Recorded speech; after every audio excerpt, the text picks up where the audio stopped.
Hello students, welcome back. आज हम आपके लिए क्लास थर्ड की हिंदी का दूसरा पार्ट लाए हैं। पार्ट का नाम है बिन बुलाए अतिथि।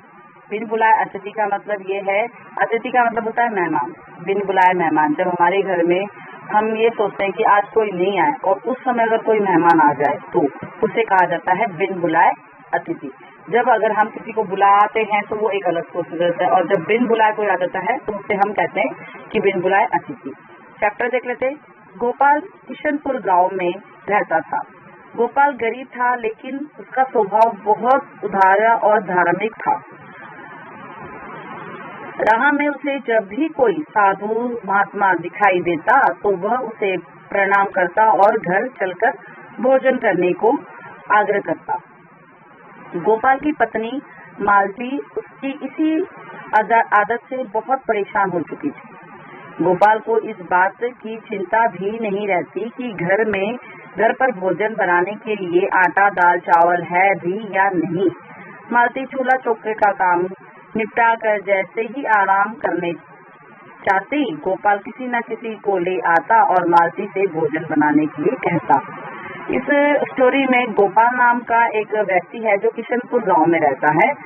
उसका स्वभाव मतलब ऐसा है कि वो बहुत धार्मिक किस्म का इंसान है। किसी भी महात्मा वगैरह को देखता है तो उनको कहता है कि चलो मेरे घर में खाना खाओ। और वो बहुत गरीब घर से बिलोंग करता है। उसे ये भी चिंता नहीं रहती कि घर में खाने के लिए बनाने के लिए कुछ है भी कि नहीं। मालती इसकी वाइफ है, पत्नी है। ये महात्मा लोगों को घर पे आग्रह कर देता था कि खाना खाने आ जाओ, लेकिन ये एक बार भी ये नहीं देखता था कि घर में अनाज है भी या नहीं। और इसकी पत्नी जब भी घर का पूरा काम निपटा के आराम करने जाती, तब भी ये किसी न किसी को घर पे ले आता खाने भोजन करने के लिए। उसकी दयालु प्रवृत्ति को कई भोजन भटके साधु लाभ उठाते और जमकर खाते पीते। इससे घर में भोजन सामग्री जल्दी ही समाप्त हो जाती और गांव के बनिए से उधार सामान लेना पड़ता। काफी लोग ऐसे होते हैं जो ढोंगी होते हैं, साधुओं के वेश धारण कर लेते हैं और घूमते हैं।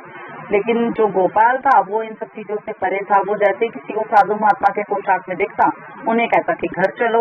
और ऐसे ही बहुत सारे ऐसे ड्रामेबाज होते थे जो मतलब नौटंकी में जिनको कोई काम नहीं होता, जो आदमी कोई काम करना नहीं जानते, ऐसे भी वो साधु बनकर आ जाते और गोपाल के घर पे जाके खूब अच्छे से खाना वाना खाते और खा पी के अपना आ जाते। और कितनी बार ऐसा होता कि घर में जितना भी राशन होता था वो बहुत जल्दी खत्म हो जाता था और पास के बनिए की दुकान से इनको उधार में सामान भी लेना पड़ता था। एक दिन गर्मी की दोपहर में जब मालती रसोई घर में काम कर रही थी, अचानक उसने खिड़की से बाहर झांका। सामने से 3 मोटे तोंद वाले साधु चले आ रहे थे। वे एक पड़ोसी से पूछ रहे थे कि गोपाल का घर कौन सा है। पड़ोसी ने उंगली से गोपाल के घर की ओर संकेत किया। एक दिन गर्मियों का टाइम था और मालती रसोई में ही काम कर रही थी और काम करते करते उसने खिड़की से झांक के देखा कि सामने से 3 मोटे मतलब पेट बाहर निकले पेटू से मोटे हट्टे कट्टे साधु चले आ रहे हैं। उनने उनके पड़ोसी से पूछा कि गोपाल का घर किधर है। तो पड़ोसी ने उसकी तरफ उंगली करके दिखा दिया कि ये गोपाल का घर है। मालती को यह समझने में देर नहीं लगी कि आज फिर गोपाल ने साधुओं को भोजन पर बुलाया है। मालती समझ गई। उसको समझने में थोड़ी भी देर नहीं लगी कि मेरे पति ने इनको न्योता दे दिया, खाना खाने के लिए बुला लिया भोजन पे।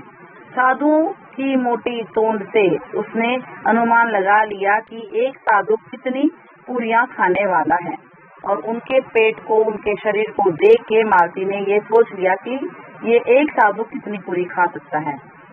सुबह से काम करते करते वह पूरी तरीके से थक चुकी थी और ऐसी भीषण गर्मी में दोबारा खाना बनाने की उसकी बिल्कुल इच्छा नहीं थी। उसने इस मुसीबत से छुटकारा पाने का एक उपाय सूझा। गर्मी इतनी थी कि उसने एक बार भोजन बना लिया था, अब उसका बिल्कुल मन नहीं था इतनी भरी गर्मी में दोबारा खाना बनाए सभी के लिए। तो उसने सोचा कि रोज रोज की ये मुसीबत से, तो रोज रोज की इस परेशानी से तो अच्छा है कि इस मुसीबत का कोई ना कोई हल निकाले। और उसने हल सोच लिया। दरवाजे में आकर साधुओं ने आवाज लगाई, अलख निरंजन। मालती ने दरवाजा खोला और साधुओं को प्रणाम किया। एक साधु बोला, साक्षात अन्नपूर्णा का अवतार हो देवी, जैसे देवता पति वैसी देवी पत्नी। साधु आए, उन्होंने दरवाजा बंद था, दरवाजे के बाहर खड़े होकर आवाज लगाया, अलख निरंजन। मालती ने दरवाजा खोला, दरवाजा खोलते उसने साधुओं को प्रणाम किया। प्रणाम करते एक साधु बोला कि तुम तो साक्षात अन्नपूर्णा का अवतार हो, जैसा देवसुर मतलब जैसे भगवान जैसा पति है वैसी ही देवी जैसी पत्नी भी है। मालती ने मीठे स्वर से कहा, आइए आइए बाबा जी, आप आसन पर बैठिए, मैं अभी शीतल जल लेकर आती हूँ। उससे में मालती ने उनको बुलाया अंदर, बोला आइए आइए बाबा जी, आप बैठिए, मैं आपके लिए शीतल जल मतलब ठंडा पानी लेकर आती हूँ। आई होप आपको कहानी अच्छी लगी होगी। If you like the video तो do not forget to subscribe my channel, bell icon को दबाना ना भूलेगा मेरी डेली न्यू वीडियो की नोटिफिकेशन के लिए। Thank you.